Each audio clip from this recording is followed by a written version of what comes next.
አክብሮታዊ ሰላምታችን በያላችሁበት ይድረሳችሁ። ለሰዓቱ የተሰሙ አዳዲስ ሰበር መረጃዎችን ከዚህ ሰዓት ጀምሮ ወደ እናንተ ማቅረብ እንጀምራለን። በቅድሚያም አርዕስተ ዜናዎችን።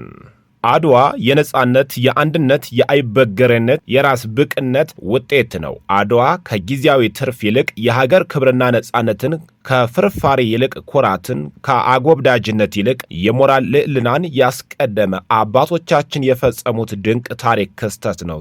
በአሰቦት ገዳማ አካባቢ የሚኖሩ ከ50 በላይ የሆኑ አባወራዎች መፈናቀላቸው ተሰማ። ሚኒሊክ እዝል በልዩ ዘመቻ መሪ በነበረው ሰማዕቱ አርበኛ ፍሬው አለነ ስም በተሰየመው ዘመቻ ታላቅ ድል ማስመዝገቡን አስታወቀም። በመቅደላ ወረዳ ከ80 በላይ የመንግስት የጸጥታ ኃይሎች ስርዓተ ቀብራቸው መፈጸሙ ተነገረም። ከዳንግላ እስከ አብዳሪ ወርቅ ሜዳ እንዲሁም ከዳንግላ እስከ ጨሮ ቢኮሎ የተዘረጋው የመንግስት የጸጥታ ኃይሎች ላይ ጥቃት መፈጸሙ ተነገረም። እነዚህንና ሌሎችን መረጃዎች ለሰዓቱ አዘጋጅተንላችኋል። የተከበራችሁ ውድ የቻናላችን ቤተሰቦች ቻናሉን ሰብስክራይብ፣ ቪዲዮ ላይክ፣ ሼር፣ ኮመንት በመስጠት አብራችሁን እንድትሆኑ የጋበዝኩኝ። በቀጥታ ወደ ዝርዝር መረጃዎቻችን አለፍን። አብረን እንቆይም። 130ኛውን የአድዋ ድል በማስመልከት ከአማራ ፋኖ ብሔራዊ ንቅናቄ የተሰጠ መግለጫ። አድዋ የነጻነት፣ የአንድነት፣ የአይበገሬነት፣ የራስ በቅነት ውጤት ነው። አድዋ ጊዜያዊ ትርፍ ይልቅ የሀገር ክብርና ነጻነትን፣ ከፍርፋሪ ይልቅ ኩራትን፣ ከአጎብዳጅነት ይልቅ የሞራል ልዕልናን ያስቀደሙ አባቶቻችን የፈጸሙት ድንቅ ታሪክ ክስተት ነው። አድዋ ኢትዮጵያ በዓለም መድረክ ከተከሰቱ የዓለም ስልጣኔዎች መካከል አንዷ መሆኗን ያስመሰከረ፣ በደረጃ የአመራር ጥበብ፣ የጋራ በሆነ ብሔራዊ አጀንዳ ኢትዮጵያውያን በአንድነት የተሰለፉበት መድረክ ነው። ሀገርና ሕዝብ መውደድን አውርተው ሳይሆን ሰርተው፣ ተነግሮላቸው ሳይሆን ተገብረውት ያሳዩት አጼ ምኒልክ፣ እቴጌ ጣይቱና ሌሎችም የዘመኑ ክስተቶች በጽናታቸው፣ በአመራር ጥበባቸው፣ በአስተዋይነታቸውና በቆራጥነታቸው እብሪተኛ ወራሪዎችን በማሸነፍ ለአፍሪካ ኩራት የሆነ ድል፣ የቀይ ገዢዎችን የኃይል ሚዛን ያዛቡበት ታሪካዊ ክስተት ነው። አድዋ የኢትዮጵያ ብዝሃነት ከጭፍለቃ ያዳነው የአድዋ ድል ኢትዮጵያ በዓለም አቀፍ የፖለቲካ መድረክ ተሰሚነት ያላት ሀገር እንድትሆን ከማስቻሉም በላይ ለዓለም ዲፕሎማሲ ሕግ፣ የጋራ ደህንነትና በሉዓላዊነት ጣልቃ ያለ መግባባትን መርሆችን እንድታበረክት አድርጓል። የአማራ ፋኖ ብሔራዊ ንቅናቄ ለመላው ኢትዮጵያን እንኳን ለአድዋ ድል 130ኛ ዓመት አደረሳችሁ ይላል። 130ኛውን የአድዋ ድል ስናከብር ኢትዮጵያን ከነታሪኳ የሚጠላው የብልጽግናው አገዛዝ በአማራ ሕዝብ ላይ የከፈተውን የዘር ማጥፋት ጦርነት በመመከትና በሌሎችም ኢትዮጵያን ላይ የደቀነውን አደጋ ለመከላከል የሚያበቃ ተጋድሎ በማድረግ ነው።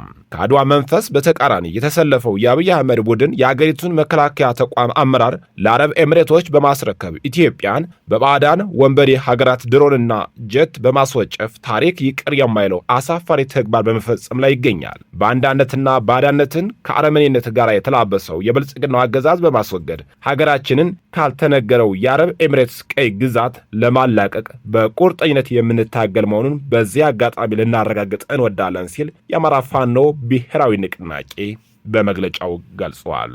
በተመሳሳይ 12ቱ የአድዋ ጀነራሎች አድዋ የመላው ዓለም ሕዝብ ታላቅ ድል። የአድዋ ድል ስናከብር ቀድመው የሚመጡልን ታዋቂ የጦር መሪዎች ናቸው።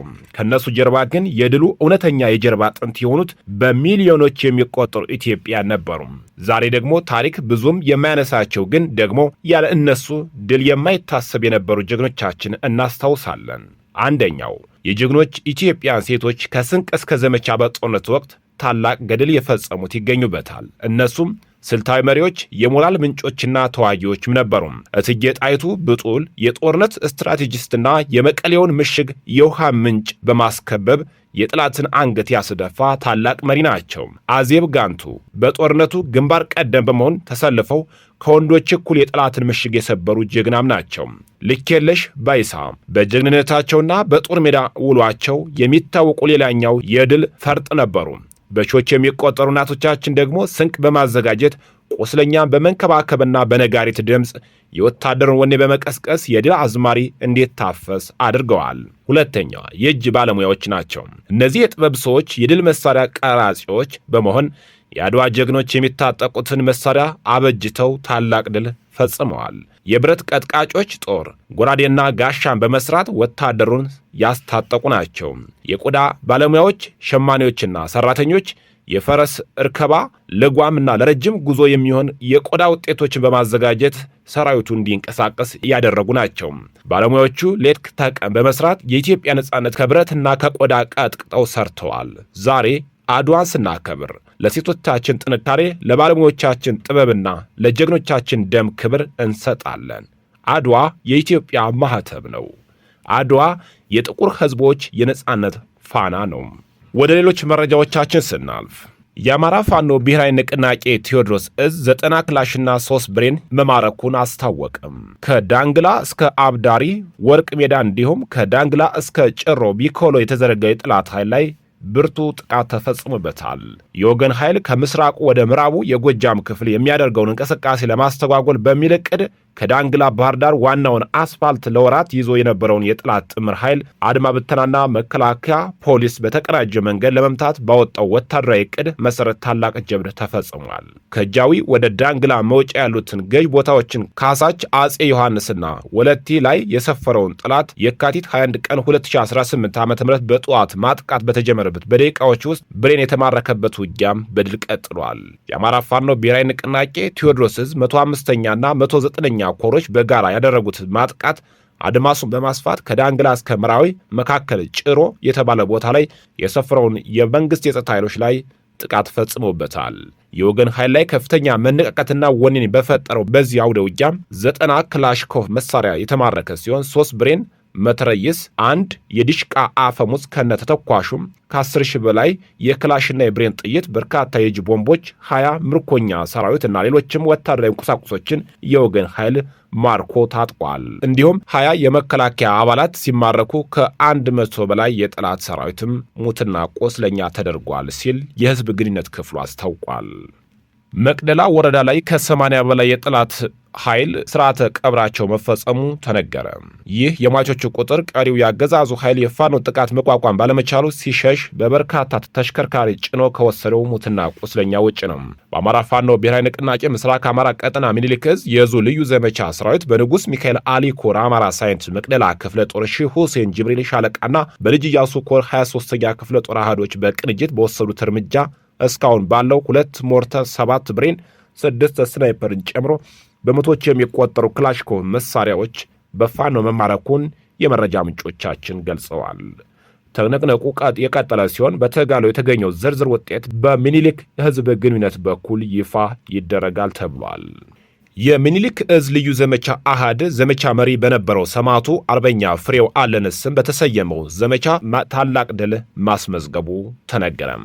በምዕራብ ወሎ ግንባር የ11ኛ ዕዝ 203ኛ ኮር ሰራዊት ድባቅ ተመቷል። 2 ሞርተር 82 ሚሜ ከበርካታ የቡድንና የነፍስ ወከፍ መሳሪያ ጋር ተማርኳል። በርካታ ጠላትም ተደምስሷል። በዘመቻ አርበኛ ፍሬው አለነ መቅደላ ተንታ አማራ ሳይንትና ወግድ ወረዳ ውስጥ ታሪክ ተሰርቷል።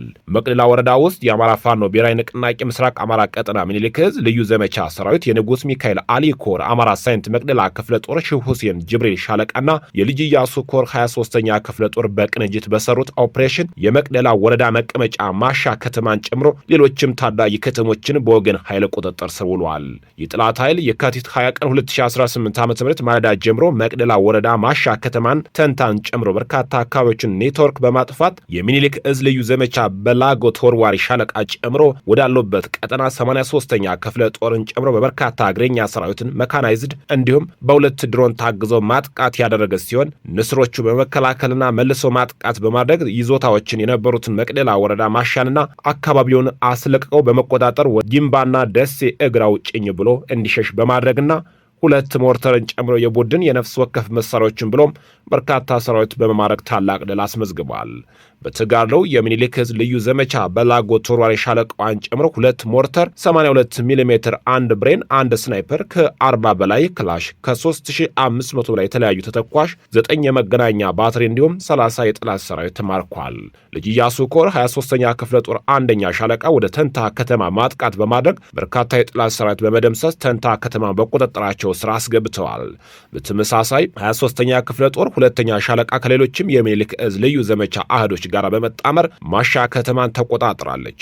በአጠቃላይ ልጅ ኢያሱ ኮር 23ኛ ክፍለ ጦር በአምባሰል፣ ተንታ፣ ማሻ፣ መቅደላና ደሴ ዙሪያ ቀጠናዎች ላይ እየተዘዋወረች ማርሽ ቀያሪ ድሎችን እያስመዘገበም ይገኛል። በአጠቃላይ በዘመቻው አርበኛ ፍሬው አለነ ጠላት በመቶዎች ሙትና ቁስለኛ የተደረገ ሲሆን በዘመቻው የተሳተፉ ሁሉም የሚኒልክ ዕዝ አህዶች ያስመዘገቡት ድልም 2 ሞርተር፣ 7 ብሬን፣ 6 ስናይፐር፣ ከ100 በላይ ክላሽኮቭ፣ ከበርካታ ተኳሽና ከ30 በላይ ጠላት ሰራዊት ተማርኳል።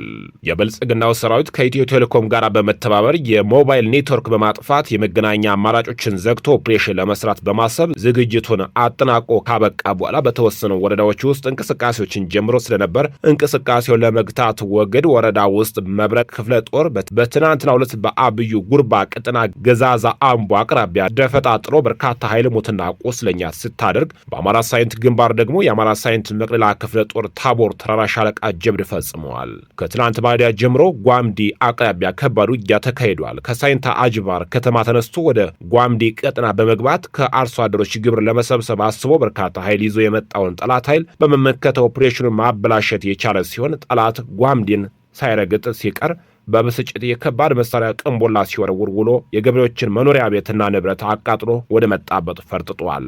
በተለምዶ መለስ ሳንቃ በሩ የሚባል ስፍራ ላይ በተደረገው ውጊያ በርካታ የጠላት ኃይል አባላት ሲመቱ ቁስለኛ ሳይንት አጅባር ሆስፒታል ገብተዋል። እዚያው አውደ ውጊያ የተደረገበት ቦታ ላይ የሞቱት እንዳሉም የካቲት 21 ቀን 2018 ዓ.ም ጠዋት አስክሬን ሲለቅሙ ያዩአቸው የመረጃ ምንጮቻችን ተናግረዋል። በላጋምቦና ከለላ ወረዳዎች በኩል የሚንቀሳቀሰውና የንጉስ ሚካኤል አሊ ኮር ክንፍ የሆነው ሳጅን አደም አባናደው ክፍለ ጦር 3ኛ አህመድ አቀስታ ሻለቃ ወደ ዋርጃ ቀጥና ለመግባት በ20 መኪኖች ተጭኖ የተጓዘውን ጠላት በደፈጣ ጥቃት ዶግ አመድ በማድረግ 18 የደመሰሱ ሲሆን 23 የሚሆኑትን ጠላት ደግሞ ቁስለኛ ሆኖ አቃስታ የካቲት 12 ሆስፒታል ገብቶ ሕክምና ላይ መሆኑን ታውቋል።